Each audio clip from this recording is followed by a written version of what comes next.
Nem todos os hotéis são apenas construções luxuosas esperando para serem desfrutadas. Alguns, como este, carregam um segredo tão macabro que as paredes parecem sussurrar o desespero daqueles que nunca puderam partir. E se eu te disser que, uma vez dentro, você pode não sair o mesmo? Meu nome é Mateus, e hoje vou te contar um relato de arrepiar até os mais céticos. Algo que aconteceu em um lugar bem conhecido por aqui, no coração do interior de São Paulo. Um lugar que muitos evitam até mesmo mencionar. É uma história que envolve uma propriedade antiga, um lugar onde a dor e o sofrimento foram tão intensos que deixaram cicatrizes profundas, marcas que ainda vivem. Tudo começou em 1864, quando o Hospício de Santa Clara abriu suas portas. A ideia inicial era nobre, um espaço de acolhimento para os mentalmente perturbados, mas com o tempo, as boas intenções foram devoradas por uma realidade sinistra. Superlotação, condições deploráveis e tratamentos tão desumanos que é difícil imaginar que isso realmente aconteceu. Lobotomias eram comuns e os gritos de agonia ecoavam pelos corredores de pedra fria. Eventualmente, a situação ficou insustentável e o lugar foi fechado, deixado para apodrecer com seus fantasmas e memórias sombrias. Por décadas, a antiga construção ficou abandonada, um monumento assombrado pelo sofrimento humano. As pessoas da cidade murmuravam histórias de espíritos inquietos e poucos ousavam se aproximar. Mas é aqui que a história fica ainda mais estranha, mais aterrorizante. Anos se passaram e a lenda do Hospício de Santa Clara quase virou só isso, uma lenda. Até que um homem chamado Roberto Siqueira, um empresário milionário que adorava investir em projetos ousados, comprou a propriedade. Ele achava que transformar aquele prédio sombrio em um hotel de luxo seria uma jogada genial. Imagina, ele dizia aos seus amigos, um lugar tão lindo e luxuoso, com toda essa história como um atrativo. E assim, a antiga construção começou a se transformar. Os operários diziam que o lugar era estranho, que sentiam calafrios sem explicação, que ouviam sussurros onde não deveria haver ninguém. Mas Roberto, teimoso e cético, ignorou tudo isso. Quando o Hotel Santa Clara finalmente foi inaugurado, ele era um colosso de sofisticação. As pessoas vinham de todos os cantos para ver o que o milionário tinha feito. Mas o sucesso não durou muito. Mal sabiam eles que o hotel carregava uma herança amaldiçoada e que as almas que nunca deixaram o hospício não aceitariam tanta modernidade sem lutar. A primeira tragédia aconteceu bem rápido. A inauguração do Hotel Santa Clara foi grandiosa, cheia de jornalistas, influenciadores e convidados ilustres. Tudo parecia perfeito. A decoração era luxuosa, com lustres de cristal pendendo do teto e tapetes vermelhos cobrindo os corredores. A cozinha servia pratos dignos de um chefe estrelado, e o saguão vibrava com o som de conversas animadas e o tilintar de taças de vinho. Roberto estava radiante, comemorando o que parecia ser o maior triunfo de sua vida. Mas a escuridão que habitava aquele lugar não demorou para mostrar sua presença. Em uma manhã abafada, uma camareira chamada Jéssica subiu até a cobertura para fazer a limpeza de rotina. Enquanto ela se dirigia à caixa d'água para verificar a pressão, sentiu uma sensação estranha, como se estivesse sendo observada. Uma corrente de ar gelado roçou seu pescoço, e ela jurou ter ouvido um sussurro, um lamento quase humano. Seu coração disparou, mas ela tentou ignorar. Era apenas sua imaginação, pensou enquanto continuava seu trabalho. Foi só horas depois que o pesadelo se revelou.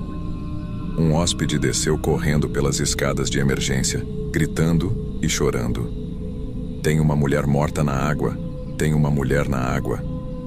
Ele havia sentido um gosto estranho ao escovar os dentes, um sabor metálico, e decidiu verificar. O corpo de Jéssica flutuava na caixa d'água, pálido e sem vida, seus olhos arregalados em um último grito silencioso. O hotel foi rapidamente evacuado, e a polícia foi chamada, mas ninguém conseguia explicar como ela tinha ido parar lá. O incidente foi abafado o máximo possível por Roberto e sua equipe de relações públicas. Eles disseram que foi um acidente bizarro, uma fatalidade. Mas nos bastidores os rumores começaram a crescer. Os funcionários falavam de Jéssica, de como ela havia comentado sobre as coisas estranhas que sentia no hotel. Os hóspedes que ainda estavam por lá começaram a notar pequenas coisas. Portas que se fechavam sozinhas, sussurros nos corredores e a sensação constante de que algo estava errado. E foi assim que o Hotel Santa Clara começou a revelar sua verdadeira face. Pouco tempo depois, enquanto a poeira da tragédia ainda pairava no ar, um novo hóspede chegou ao hotel. Marcos Pereira, um advogado de meia-idade em busca de descanso, se hospedou no infame quarto 13. Ele era um homem cético, que não acreditava em lendas urbanas ou histórias de assombrações. Para ele, o hotel era apenas mais um lugar chique onde ele poderia escapar da correria da cidade. A primeira noite foi tranquila, mas algo mudou na segunda. Marcos acordou às 3 da manhã com um barulho estranho, como o som de unhas arranhando o vidro. Ele se levantou e olhou ao redor, mas o quarto estava vazio. Tentando se convencer de que era só sua mente pregando peças, ele voltou para a cama, mas o som continuou. Agora parecia vir de dentro do armário. Ele hesitou, mas foi até o armário e abriu a porta de uma vez. Não havia nada ali, apenas suas roupas penduradas. No entanto, quando virou para voltar à cama, viu algo que o paralisou. No espelho, seu reflexo estava errado. A expressão do homem que ele via era de puro pavor. Os olhos cheios de terror. Marcos deu um grito e tropeçou para trás.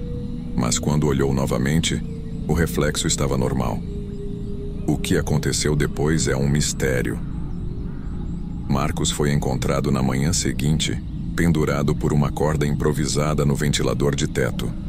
Seu rosto estava contorcido em uma expressão de desespero absoluto. A polícia mais uma vez tentou abafar a situação, mas a notícia se espalhou rapidamente. As pessoas começaram a sussurrar que o quarto 13 era amaldiçoado e que ninguém mais deveria se hospedar lá.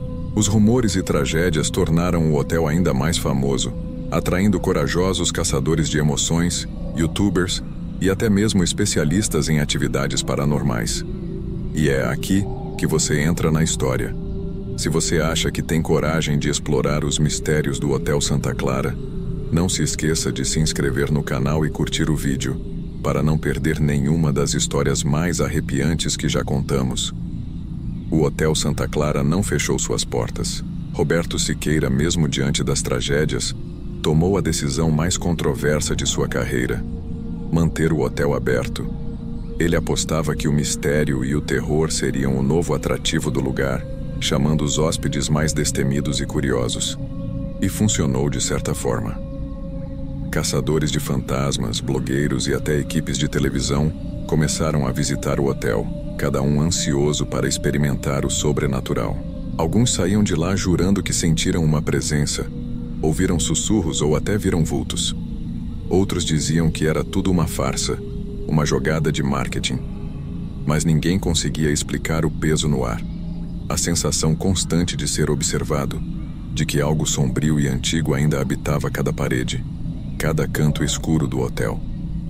Um dia, uma equipe de investigadores paranormais veio ao hotel para uma transmissão ao vivo.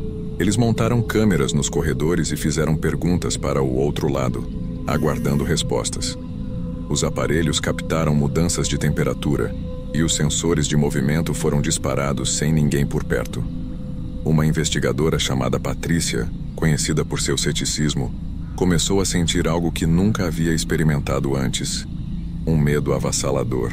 Ela descreveu a sensação de mãos invisíveis a tocarem, e quando uma porta se fechou violentamente atrás dela, seus gritos ecoaram por todo o hotel. Não são apenas almas perdidas aqui, ela disse com a voz trêmula durante a transmissão ao vivo. É algo mais sombrio, algo que quer que a gente saia. Aquela frase se tornou viral, e o mistério do Hotel Santa Clara ficou ainda mais famoso. Agora, o hotel está aberto, como um convite constante para aqueles que desejam desafiar o inexplicável. Os hóspedes corajosos vêm e vão, alguns voltando com histórias de arrepiar os cabelos, enquanto outros juram que nunca mais se aproximarão daquele lugar. E quanto a você? Você teria coragem de entrar nesse hotel onde o passado ainda assombra o presente?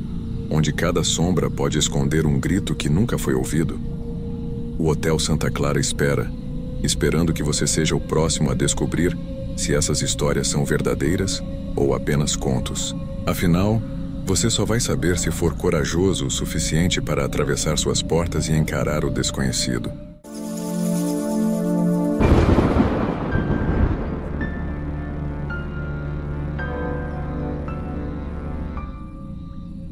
Você já imaginou se hospedar em um hotel tão assombrado que até os mais corajosos voltam para casa mudados? Um lugar onde as noites são tão silenciosas e geladas que a única coisa que você ouve são sussurros do passado, vozes que não deveriam estar lá. Pois bem, é exatamente isso que vou te contar hoje. E acredite, nem todo mundo que ousa desafiar esse hotel sai ileso. Meu nome é Marcos. Sou um amante de histórias de terror e mistérios, e estou aqui para compartilhar com você um relato arrepiante sobre um dos hotéis mais sinistros do Brasil. Um lugar que esconde segredos obscuros e eventos sobrenaturais que deixam qualquer um de cabelo em pé. Tudo começou em 1906, quando um empresário rico chamado Fernando Oliveira, um dos fundadores de uma famosa fábrica de automóveis da época, recebeu uma notícia que mudou sua vida para sempre. Ele foi diagnosticado com uma grave doença pulmonar.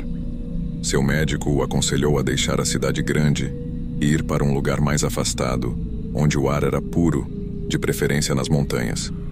Então, ele e sua esposa, Elisa, se mudaram para uma região tranquila, nas serras de Minas Gerais, conhecida por suas paisagens deslumbrantes e clima saudável. Ao se recuperar completamente, Fernando ficou tão apaixonado pelo lugar que decidiu construir algo grandioso. Foi assim que nasceu o Hotel Oliveira em 1910. O empreendimento rapidamente se tornou um ponto de encontro para as famílias mais ricas da época, todas em busca de um ambiente perfeito para se recuperar de problemas respiratórios. A recuperação de Fernando era o melhor marketing possível. Se o hotel tinha salvado sua vida, poderia salvar a de qualquer um. O hotel era imponente, com sua arquitetura colonial e um ar de elegância que contrastava com a natureza selvagem ao redor. Mas mesmo naquela época, havia algo de estranho no ar. Algo que só seria revelado com o tempo. E é aí que a verdadeira história de terror começa. Logo no início, o Hotel Oliveira se destacava por ser um dos mais modernos da época. Em 1911, ele se tornou o primeiro hotel da região a usar energia elétrica, o que, naquela época, era uma novidade cercada de riscos e superstições. Como a eletricidade era instável, Fernando decidiu instalar também um sistema de tubulação de gás para garantir que tudo funcionasse bem, principalmente na cozinha e no aquecimento. Mas foi aí que o terror começou a se manifestar. Em uma noite fria de inverno, um acidente catastrófico ocorreu. Uma explosão repentina abalou as estruturas do hotel, ferindo vários funcionários e lançando uma camareira do segundo andar até o térreo. Ela sobreviveu, mas ficou gravemente ferida. Na época, os jornais noticiaram o evento como um trágico acidente, mas para quem trabalhava lá, aquilo foi o início de algo muito mais sombrio. Os hóspedes começaram a relatar ruídos estranhos durante a noite. Vozes sussurrantes, passos ecoando nos corredores vazios e portas que se abriam e fechavam sozinhas. No começo, nada disso era assustador o suficiente para fazer os mais corajosos irem embora, mas deixava todos em alerta. As histórias de assombrações começaram a atrair visitantes curiosos, pessoas que queriam vivenciar o sobrenatural. E o que muitos não esperavam era sair de lá completamente arrepiados, jurando nunca mais voltar. Foi nessa época que se começou a acreditar que o espírito da camareira ainda vagava pelo hotel, inquieto e preso ao lugar. E isso, meus amigos, era apenas o começo. O Hotel Oliveira já havia se tornado um lugar cercado de lendas e histórias de fantasmas quando, nos anos 1970, um renomado escritor brasileiro, Tiago King, se hospedou ali com sua esposa. Ele estava em busca de inspiração para sua próxima obra e, sem saber, escolheu o quarto 217, o mais temido por todos os funcionários e hóspedes que conheciam a reputação do lugar. Segundo relatos, ninguém conseguia passar uma noite tranquila ali. E Tiago King não foi exceção. Ele contou que logo na primeira noite teve pesadelos tão vívidos que acordou suando frio, com o coração disparado. Sonhou com corredores sem fim, sombras que o observavam e portas que rangiam lentamente. Mas o que o deixou mais perturbado foi a sensação de que, mesmo desperto, não estava sozinho. A escuridão parecia sussurrar para ele, como se o hotel tivesse vida própria. Esses pesadelos foram a semente que geraram seu livro mais famoso, O Hotel Assombrado. E assim como o livro se tornou um clássico do terror, o quarto 217 ganhou uma fama ainda mais assustadora. As pessoas que se hospedavam lá relatavam sensações inexplicáveis: pressão no peito, um arrepio gélido que não passava, e até mesmo a visão de uma mulher de branco, parada ao pé da cama, observando. No entanto, é aqui que quero aproveitar para lembrar você, que está acompanhando essa história, de se inscrever no canal e deixar seu like. Se você está curtindo esses mistérios e quer mais histórias sobrenaturais, isso me ajuda a continuar trazendo mais relatos de arrepiar. Voltando ao relato, a fama do quarto 217 atraiu muitos aventureiros, mas nem todos saíram sem levar um susto. Alguns visitantes registraram fenômenos inexplicáveis em vídeo: portas se trancando sozinhas, luzes piscando e vozes captadas por gravadores que diziam palavras como "vá embora" e "este é o meu lugar". O medo se espalhava, mas para muitos isso tornava o hotel ainda mais irresistível. Entre todas as assombrações do Hotel Oliveira, a história da garotinha Clara é uma das mais tristes e perturbadoras. Os funcionários do hotel contam que, há muitos anos, uma menina apareceu do nada, correndo para se abrigar do frio extremo que fazia naquela noite. Ela entrou no salão de apresentações conhecido como o Salão da Música e se escondeu em um canto, tremendo e com medo. Ninguém sabe ao certo de onde ela veio, mas o que se sabe é que Clara não sobreviveu àquela noite. Na manhã seguinte, seu corpo foi encontrado próximo ao hotel, congelado. Desde então, as histórias sobre o espírito de Clara assombrando o local são abundantes. Muitos afirmam ouvir sua risada ecoando pelos corredores como se estivesse brincando. Outros dizem que, em algumas noites, o piano do Salão da Música toca sozinho, sempre a mesma melodia suave e melancólica. Clara parecia ter uma ligação especial com o hotel, e seu espírito nunca mais deixou o lugar. Alguns hóspedes afirmam que já a viram, uma menina com um vestido branco e o olhar triste, vagando pelos corredores ou parada na escada principal. Sempre que ela é avistada, o ambiente parece ficar mais frio, e as luzes tremulam como se algo estivesse passando por ali. Os visitantes mais sensíveis dizem que sentem uma presença leve, quase inocente, mas ainda assim perturbadora. Parece que Clara quer ser notada, que sua história não seja esquecida. Os funcionários do hotel já se acostumaram a cuidar de um quarto especial só para ela. Vários visitantes se hospedam especificamente para tentar captar a presença de Clara, e não é raro ver repórteres e caçadores de fantasmas tentando registrar o inexplicável. Vídeos e fotos frequentemente mostram portas se fechando sozinhas e sussurros que ninguém consegue explicar. O mistério de Clara, assim como o de muitos outros fenômenos do hotel, permanece vivo, atraindo aqueles que têm coragem de se aventurar. Apesar de todos os eventos sobrenaturais que ocorrem no Hotel Oliveira, poucos sabem que o verdadeiro mistério do lugar se esconde no subsolo.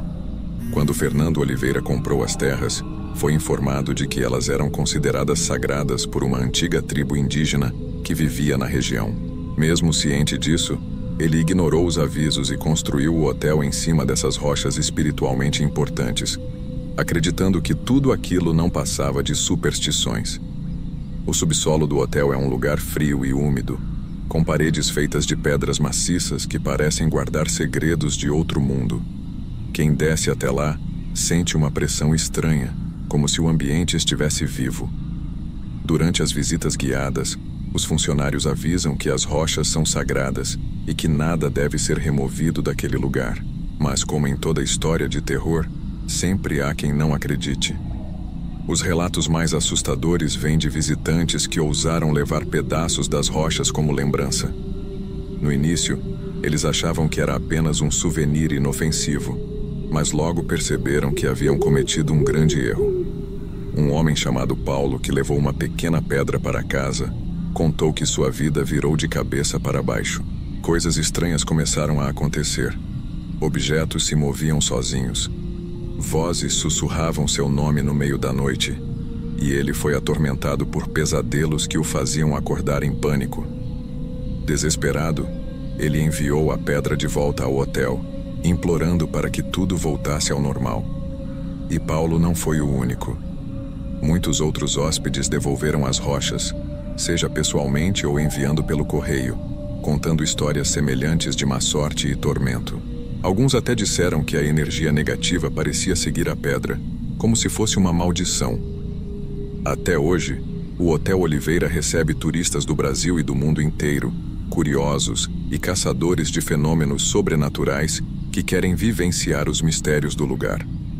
Se você tiver coragem de visitá-lo, lembre-se de um último aviso: respeite o que não pode ser explicado. E se decidir levar algo de lá, esteja preparado para as consequências. O Hotel Oliveira permanece como um lembrete de que nem tudo pode ser controlado ou explicado. Ele é um portal entre o mundo dos vivos e o dos espíritos, uma casa de segredos que nunca descansam. E então, será que você teria coragem de passar uma noite lá? Quem sabe um dia a gente se encontre por lá, mas eu com certeza não me arrisco a levar nada daquele lugar.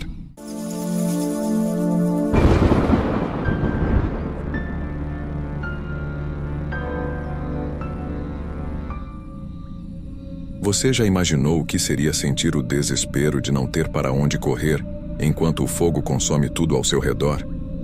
E se eu te dissesse que mesmo após a tragédia, as almas daqueles que não conseguiram escapar ainda estão presas gritando por ajuda até hoje? Pois é, o que aconteceu no edifício Joelma não foi apenas um acidente. Foi o início de um pesadelo eterno. Eu sou Marcelo, e desde pequeno sempre fui fascinado por histórias de terror. Aquelas que fazem a espinha gelar, sabe? Mas o que eu vou contar hoje não é uma simples história inventada. É um relato assustador, algo que aconteceu de verdade, bem aqui no Brasil, em um lugar que carrega o peso de uma das piores tragédias que nosso país já viu. Então, se você tem coragem, fique comigo, porque eu prometo que essa história vai te prender até o último suspiro. O edifício Joelma, localizado em São Paulo, era um prédio imponente e moderno, quando foi projetado pelo arquiteto João Cândido. Sim, um nome bastante brasileiro. Ninguém imaginava que aquele prédio se tornaria uma lenda de horror. A obra começou em 1969, e João, com seu talento e reputação, tinha um orgulho enorme em projetar um edifício que seria referência na cidade. A estrutura era impressionante, feita de concreto armado, com um dos sistemas de segurança mais modernos da época. Até aí, parecia um prédio como qualquer outro. Mas o que ninguém sabia era que, desde o início, algo sombrio pairava sobre aquele terreno. Na época da construção, o local já era conhecido por histórias antigas e, digamos, um tanto sinistras. Falava-se de execuções que aconteciam ali séculos atrás, um terreno onde o sangue já havia sido derramado. Mas quem acreditaria nisso, não é? João Cândido certamente não acreditava. Ele queria deixar seu legado, algo que a cidade nunca esqueceria. Bem, ele conseguiu, mas não da forma que esperava. A construção terminou em 1972 e logo o prédio foi inaugurado com grande pompa. O subsolo era usado para guardar documentos importantes, enquanto os andares de cima eram ocupados por salas comerciais. E durante 2 anos, tudo parecia correr perfeitamente. O edifício Joelma era um sucesso. Mas essa calmaria estava prestes a ser destruída de forma brutal. Na manhã de 1º de fevereiro de 1974, por volta das 8h45, um curto-circuito mudou tudo. Foi no 12º andar que a tragédia começou. Um pequeno defeito no sistema de ar-condicionado que logo se transformou em uma monstruosidade incontrolável. As chamas se espalharam tão rapidamente que, em poucos minutos, os corredores viraram labirintos infernais. Eu consigo imaginar a cena, mesmo sem ter estado lá. O pânico, o grito das pessoas, as divisórias imóveis de madeira, os carpetes e cortinas que viraram combustível perfeito para o fogo. As pessoas corriam sem rumo, tentando escapar daquele inferno, mas não havia para onde ir, o que tornava tudo pior. Não havia saídas de emergência suficientes. A escada principal logo foi tomada pela fumaça tóxica. Os elevadores, que muitos tentaram usar para fugir, também falharam, transformando-se em armadilhas mortais. O fogo continuava a se alastrar. Imagine o desespero de quem estava nos andares mais altos, subindo até o terraço na esperança de um resgate que parecia impossível. Helicópteros tentaram, mas a falta de um ponto de pouso adequado dificultou qualquer tentativa de salvar aquelas almas. E se você gosta de histórias como essa, aproveite e se inscreva no canal. Deixe seu like, porque acredite, o que está por vir vai te deixar ainda mais aterrorizado. O capítulo termina aqui, mas a história está longe de acabar. A tragédia estava só começando, e o que veio depois foi ainda mais perturbador. Se você acha que a história do incêndio é a pior parte, sinto em dizer que está enganado. O que vem a seguir envolve mistérios e maldições que desafiam qualquer explicação racional. O terreno onde o edifício Joelma foi construído já era cercado por lendas e relatos aterrorizantes muito antes da construção. Vamos voltar um pouco no tempo, para 1948. Sim, bem antes do prédio existir. Naquele ano, um crime horrível aconteceu no local que mais tarde se tornaria o alicerce do Joelma. Um jovem professor chamado Paulo Ferreira, de apenas 26 anos, perdeu completamente a cabeça. Ele assassinou sua própria mãe e 2 irmãs, jogando seus corpos em um poço que havia na propriedade. Quando a polícia finalmente encontrou o poço e começou a cavar, Paulo, que não suportou a pressão da investigação, tirou a própria vida ali mesmo, no terreno. Dizem que o local ficou marcado para sempre, com as almas das vítimas vagando sem descanso. Mas não é só isso. Reza a lenda que o terreno, muito antes de abrigar o crime do poço, era um antigo pelourinho, onde escravos e criminosos eram executados de forma brutal. O sangue derramado e o sofrimento dessas almas criaram um ambiente sombrio, quase como se o local estivesse condenado a guardar segredos macabros para sempre. Muitos acreditam que o Joelma estava destinado a ser um lugar de sofrimento e terror. Quando o edifício começou a ser erguido, os trabalhadores da construção civil relatavam eventos estranhos, como ferramentas desaparecendo, sons de vozes que vinham do nada, e a sensação de que estavam sendo observados. Alguns chegaram a jurar que viram sombras se movendo no terreno, mesmo em plena luz do dia. Essas histórias foram ignoradas, é claro. Afinal, quem acreditaria que um terreno pudesse carregar uma maldição? Mas, após o incêndio, todas essas lendas voltaram com força total. O Joelma não era mais apenas um prédio moderno e bem construído. Ele se tornou um símbolo de tragédia e um portal para o inexplicável. Você acha que histórias de fantasmas são exagero? Pois bem, as coisas que aconteceram no Joelma depois do incêndio desafiam qualquer ceticismo. Funcionários, visitantes e até mesmo policiais que faziam rondas noturnas no local relataram experiências que fariam o sangue de qualquer um gelar. Um dos casos mais famosos é o da digitadora Valquíria Santos, que trabalhava no 23º andar do edifício. No dia do incêndio, ela tentou desesperadamente sair do prédio, mas foi impedida pela multidão em pânico. Sua história não seria tão conhecida se não fosse pela carta psicografada por Chico Xavier, que deu voz ao seu espírito. A carta detalhava os momentos finais de Valquíria, descrevendo o medo e a resignação de quem sabia que não havia mais escapatória. Essa mensagem trouxe um pouco de conforto para a família, mas também reforçou a ideia de que as almas das vítimas ainda estavam presas ao local.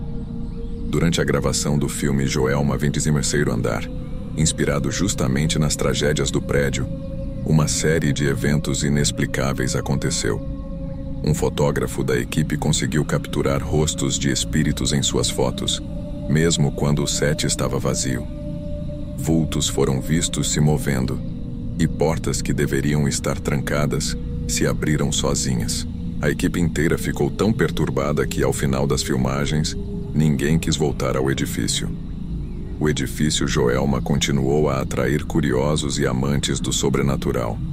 Pessoas afirmam que, ao entrar no prédio, sentem calafrios repentinos e uma sensação de opressão, como se estivessem sendo vigiadas. E se você acha que isso é tudo, não se engane. Estamos apenas arranhando a superfície dos mistérios que cercam esse lugar. Se você ainda está aqui, então está preparado para o que talvez seja a parte mais perturbadora de toda essa história. Após o incêndio, o horror não acabou com as chamas sendo extintas. As vítimas, especialmente aquelas que tiveram mortes mais trágicas e violentas, pareciam ter deixado algo de si naquele lugar, algo que nunca poderia ser apagado. Entre todas as lendas que cercam o Joelma, a mais famosa é a das 13 almas.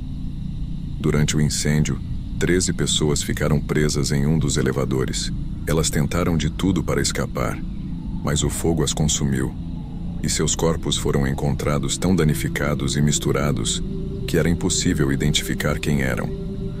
Os restos mortais foram enterrados no cemitério São Pedro, em uma única sepultura, com uma lápide que não traz nomes, mas sim a inscrição que as tornaria eternas: as 13 almas. E é aí que o mistério ganha contornos ainda mais sinistros. O cemitério, antes um lugar de paz, se transformou em palco de acontecimentos inexplicáveis. O zelador relatou que durante a noite ouvia gritos e gemidos de dor vindos da área onde as 13 almas foram enterradas. Eram sons tão reais que ele dizia sentir um arrepio frio correndo por sua espinha, como se as almas ainda estivessem sendo queimadas vivas. Desesperado, ele tentou tudo, até que alguém sugeriu jogar água nos túmulos, um gesto que, dizem, apaziguou os gritos. Mas o cemitério não é só um lugar de sofrimento. Estranhamente, as 13 almas se tornaram um ponto de peregrinação. Muitas pessoas acreditam que esses espíritos, mesmo em meio ao tormento, têm o poder de realizar milagres. Quem visita o túmulo deixa um copo com água, um presente para acalmar as almas, e faz pedidos que, segundo relatos, muitas vezes se realizam. É um paradoxo perturbador. Espíritos presos entre o sofrimento e a gratidão daqueles que acreditam em sua força. Eu não sei se você acredita em tudo isso, mas uma coisa é certa. O edifício Joelma e suas lendas não são apenas histórias para assustar. Elas são um lembrete de que há coisas no mundo que não conseguimos explicar, forças que nem o tempo é capaz de apagar. Se você se atrever a visitar o lugar ou o cemitério, talvez sinta o peso do que aconteceu ali. Talvez até ouça os gritos que o zelador jurou ouvir. E assim termina essa história, ou pelo menos a parte que podemos contar. O Joelma continua de pé, mas as cicatrizes que ele carrega, essas, nunca vão desaparecer.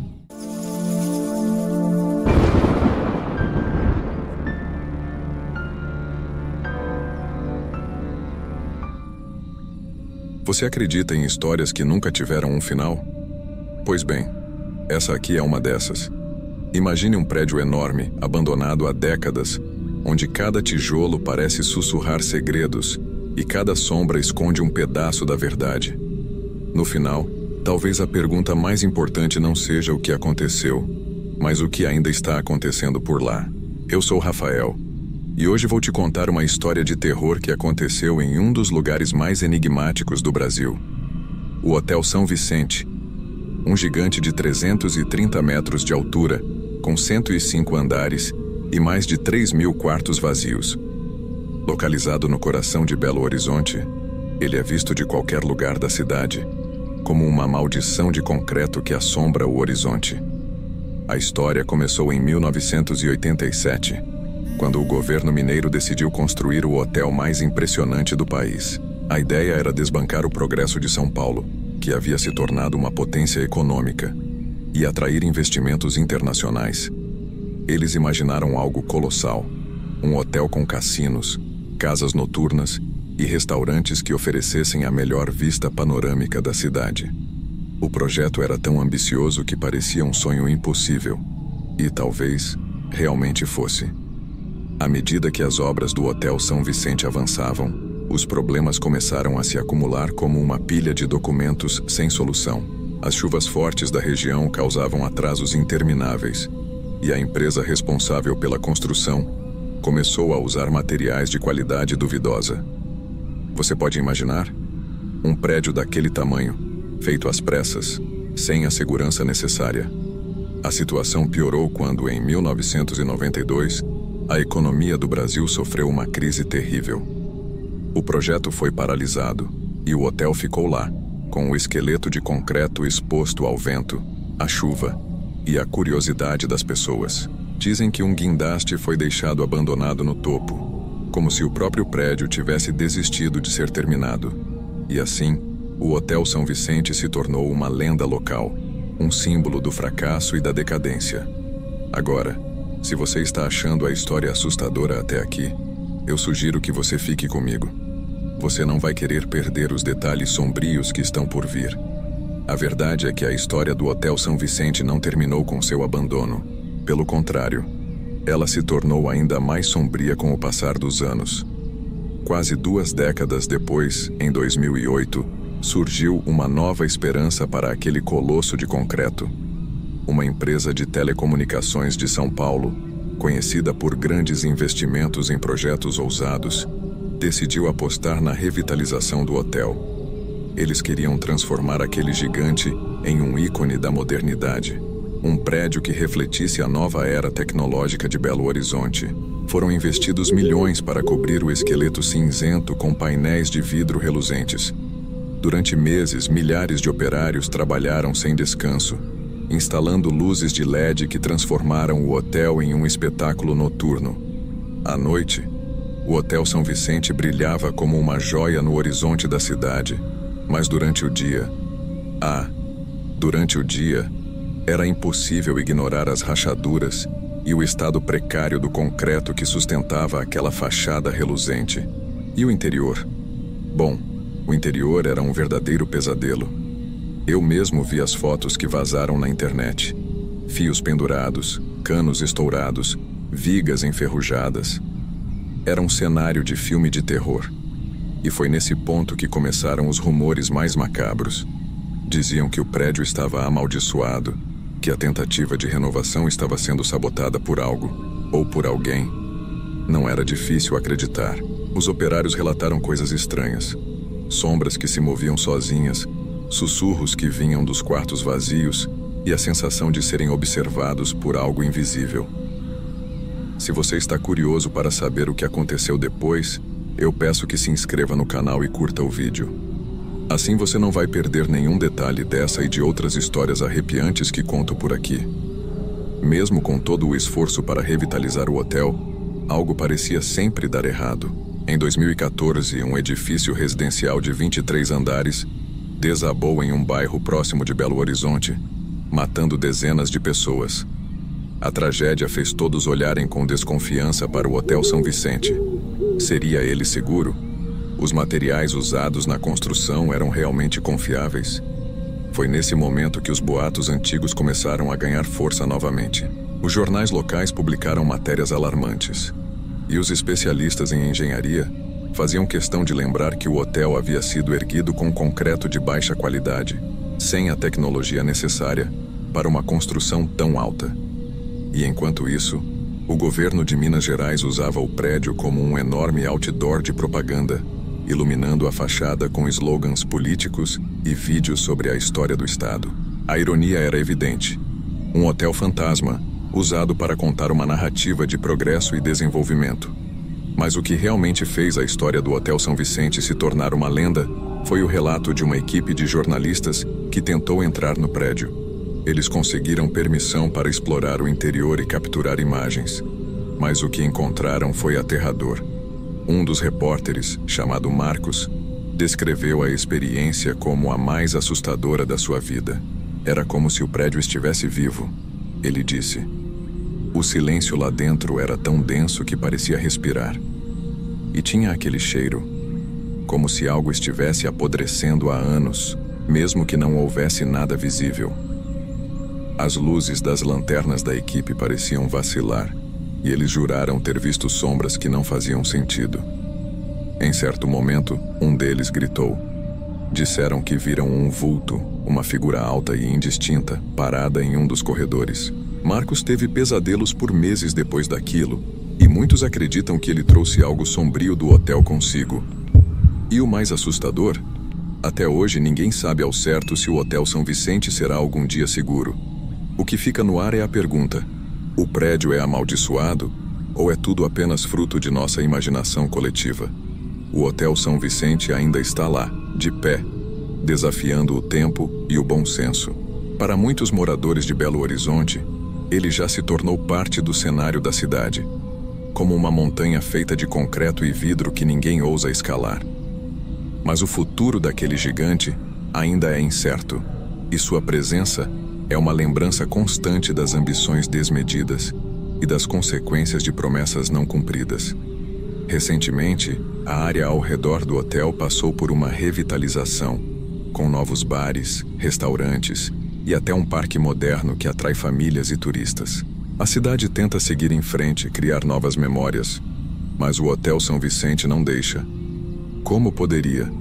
Durante o dia, sua estrutura ainda domina o horizonte, e à noite, o espetáculo de luzes de LED parece zombar de todos, projetando slogans do governo e mensagens otimistas que ninguém acredita de verdade. Às vezes, quando o sol se põe e o vento sopra forte, dá para ouvir histórias.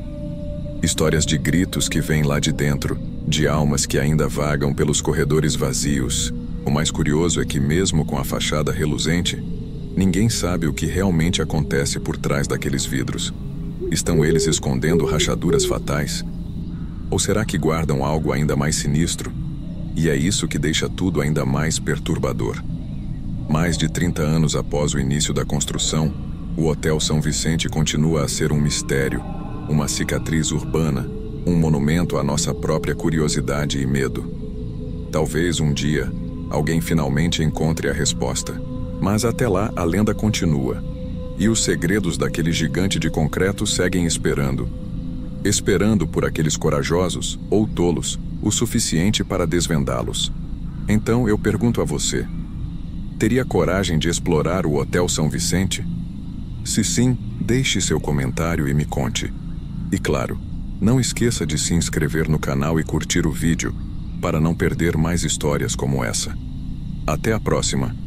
Se é que vai haver uma próxima.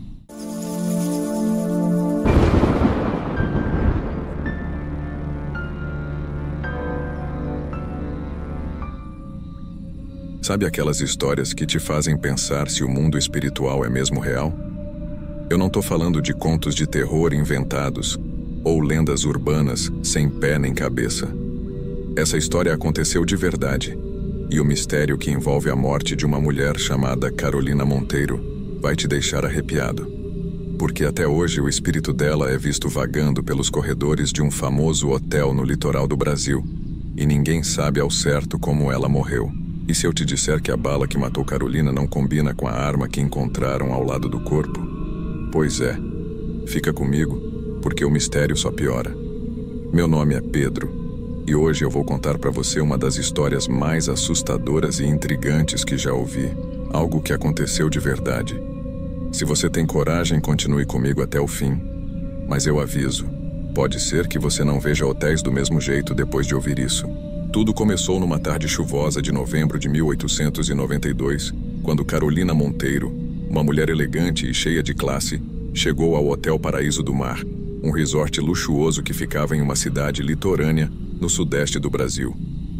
Carolina era jovem, tinha apenas 28 anos, e sua aparência chamava a atenção. Bem vestida, bonita, mas com um olhar que parecia perdido, carregado de uma tristeza que ninguém conseguia decifrar. Ela se registrou usando um nome falso, Senhora Laura Bernardes, e logo de cara os funcionários perceberam que ela estava esperando alguém. Carolina passava horas olhando pela janela, como se esperasse ansiosa pela chegada de um visitante. Ninguém sabia quem era essa pessoa ou por que ela estava tão aflita. Mas o que se sabia é que a tensão só aumentava com cada dia que se passava, e Carolina nunca parecia encontrar paz. Os dias de Carolina no hotel eram marcados por uma solidão que não passava despercebida. A chuva parecia não dar trégua, e o som constante das ondas batendo na areia só tornava o clima mais melancólico. Ela não saía muito do quarto, mas quando o fazia, sempre olhava em volta como se procurasse por alguém, e quem estivesse perto dela sentia a carga de tensão, como se algo terrível estivesse prestes a acontecer. A única pessoa com quem Carolina falava mais era a governanta do hotel, Dona Marta, uma senhora simpática que se preocupava com os hóspedes. Elas conversavam sempre que Dona Marta ia arrumar o quarto de Carolina. E nessas conversas, Carolina revelou algo perturbador. Ela disse que estava doente, que tinha câncer no estômago, e que o motivo de estar ali era esperar pelo irmão médico, que viria ajudá-la. Mas conforme os dias passavam, esse irmão nunca apareceu. Nenhuma carta, nenhuma notícia, nada. E Carolina ficava cada vez mais distante, mais pálida, mais cansada. O que ninguém sabia ainda era que Carolina tinha sido vista discutindo com um homem desconhecido perto da entrada do hotel, poucos dias antes de sua morte. Ninguém sabia quem era esse homem, mas o mistério só aumentava. Afinal, por que ela estava ali realmente? E o que aconteceu naquela noite que a levou ao seu destino trágico? A noite de 28 de novembro de 1892 parecia mais escura que o normal. Uma tempestade violenta açoitou a costa, com trovões que faziam o hotel inteiro tremer. Os poucos hóspedes que ainda estavam acordados naquela hora contaram que o vento uivava como se tivesse vida própria, e as cortinas balançavam mesmo com as janelas fechadas. Era o tipo de noite que fazia qualquer um sentir um arrepio na espinha. Foi nessa noite que Carolina Monteiro tomou sua decisão mais trágica. Ou pelo menos é o que dizem. Com o coração apertado e o rosto marcado pela dor que carregava, ela saiu de seu quarto, a passos lentos e pesados, como se cada movimento exigisse dela uma força sobrenatural. Ninguém sabe ao certo o que ela pensava, ou se ela chegou a reconsiderar suas opções. Mas o que sabemos é que ela foi vista pela última vez caminhando em direção à escada que levava à praia. Na manhã seguinte, o corpo de Carolina foi encontrado por um eletricista que passava pela região. Ela estava caída na escada da praia, com uma arma ao lado e um ferimento de bala na cabeça. As autoridades chegaram rapidamente e, sem muitas delongas, concluíram que ela havia tirado a própria vida. Mas será que foi mesmo um suicídio? Algo naquela cena parecia fora do lugar, mas na época, ninguém prestou atenção nos detalhes. O caso foi dado como encerrado, e o corpo de Carolina foi levado embora. Mas o que ninguém sabia é que muitos anos depois, um detalhe sombrio viria à tona e poderia mudar toda a história. Décadas se passaram, e a história de Carolina Monteiro se tornou apenas mais uma lenda que as pessoas contavam para assustar umas às outras. Até que, em 1980, um advogado chamado Alfredo Nogueira, de São Paulo, esbarrou na história por acaso. Ele estava pesquisando casos antigos nos arquivos municipais quando encontrou informações que não faziam sentido, e o que ele descobriu foi de arrepiar. A bala que foi encontrada no crânio de Carolina não correspondia ao calibre da arma que estava ao seu lado. Em outras palavras, a arma que ela supostamente usou não poderia ter sido a arma que a matou. Isso significava que, talvez, Carolina não tivesse tirado a própria vida. Talvez alguém estivesse ali com ela naquela noite na tempestade e tenha feito algo muito pior. Alfredo tentou levantar novas investigações, mas o caso nunca foi oficialmente reaberto. As autoridades não queriam mexer no passado, e o mistério ficou apenas nos rumores. Enquanto isso, o Hotel Paraíso do Mar continuava a receber visitantes, e muitos deles juravam que o espírito de Carolina ainda vagava pelos corredores, esperando por uma paz que nunca chegou. Com o passar dos anos, o Hotel Paraíso do Mar se tornou famoso não apenas pela sua beleza à beira do oceano, mas também pelas histórias assustadoras que o cercavam. Não foram poucas as pessoas que relataram ter sentido a presença de algo sobrenatural nos corredores do hotel. E os avistamentos? Ah, esses foram os mais impressionantes. Hóspedes diziam que Carolina nunca foi embora. Sua figura fantasmagórica, vestida com o mesmo traje elegante da noite em que morreu, era vista vagando pelos corredores e escadarias. Algumas pessoas descreviam o momento como uma sensação de frio repentino, enquanto outras juravam ter visto uma mulher com o rosto pálido e triste olhando para o mar, como se esperasse por algo ou alguém. O cheiro de flores murchas, dizem, acompanhava sua presença, um aroma perturbador que fazia o estômago revirar. Além disso, havia os fenômenos inexplicáveis, portas que se abriam e fechavam sozinhas, luzes que piscavam sem motivo, e até mesmo vozes sussurradas que ninguém conseguia entender. Alguns visitantes juravam ter ouvido Carolina chorar durante as madrugadas, e outros contavam que sentiram uma brisa fria quando estavam sozinhos em seus quartos. Quem tinha coragem de explorar o hotel à noite costumava dizer que era possível sentir os olhos de Carolina os observando. E foi nesse contexto sombrio que um grupo de investigadores paranormais decidiu fazer uma visita ao hotel. Eles vieram equipados com câmeras, gravadores de áudio e sensores de temperatura. Durante a noite de vigília, os aparelhos registraram fenômenos que eram difíceis de explicar.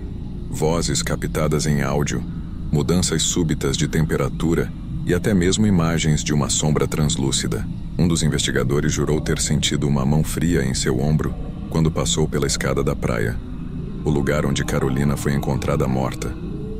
Aliás, se você chegou até aqui e está tão intrigado quanto eu com esses relatos arrepiantes, que tal se inscrever no canal e curtir o vídeo?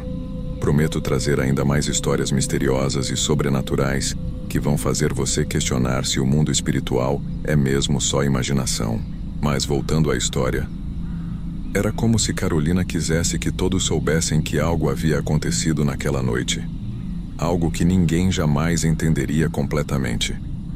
O mistério da morte de Carolina Monteiro nunca teve um desfecho satisfatório. Mesmo que a verdade jamais tenha sido oficialmente revelada, as teorias continuaram a assombrar as mentes de quem se interessava por histórias sobrenaturais. Alguns diziam que o homem com quem Carolina discutiu na entrada do hotel poderia ter sido um amante, ou até mesmo alguém que tinha um motivo para querer que ela desaparecesse. Outros acreditavam que a própria maldição do hotel a prendeu lá, fazendo com que ela jamais conseguisse descansar em paz. E não era só a presença de Carolina que assustava. Os funcionários do hotel tinham suas próprias histórias. Dona Marta, a governanta, que agora era uma senhora aposentada, costumava contar que as coisas no quarto onde Carolina ficou nunca mais foram as mesmas.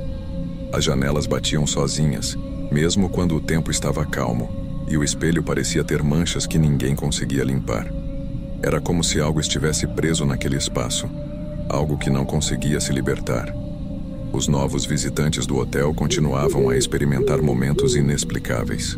Um jovem casal que não acreditava em fantasmas saiu apavorado depois de ouvir batidas na porta do quarto às 3 da manhã, sem ninguém do outro lado. Uma criança apontou para o corredor e disse ter visto a moça triste, mesmo sem ter ouvido nada sobre Carolina antes de chegar ali. E o que dizer dos eventos mais assustadores? Em uma noite particularmente fria, um grupo de turistas relatou ter visto uma mulher na beira da praia, encarando o oceano. Eles gritaram por ajuda, mas quando correram até o local, a figura havia desaparecido sem deixar rastro.